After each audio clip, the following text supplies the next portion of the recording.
Hi friends, ఈరోజు మన fried rice తయారు చేస్తున్నాము మరియు దాని రెసిపీ మనందరితో పంచుకోవాలనుకుంటున్నాను. స్టార్ట్ చేద్దామా? 1 స్పూన్ ఆయిల్, జీలకర్ర, ఆవాలు, అల్లం, ఎల్లిపాయలు,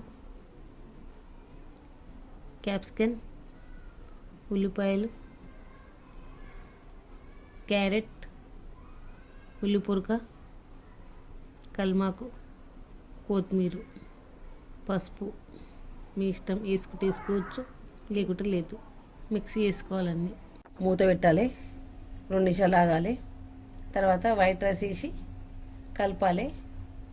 మళ్ళీ మూత పెట్టి 2 మినిట్స్ ఆగి తర్వాత టేస్ట్ చేసి చూద్దాం ఎట్లయిందో చూద్దాం.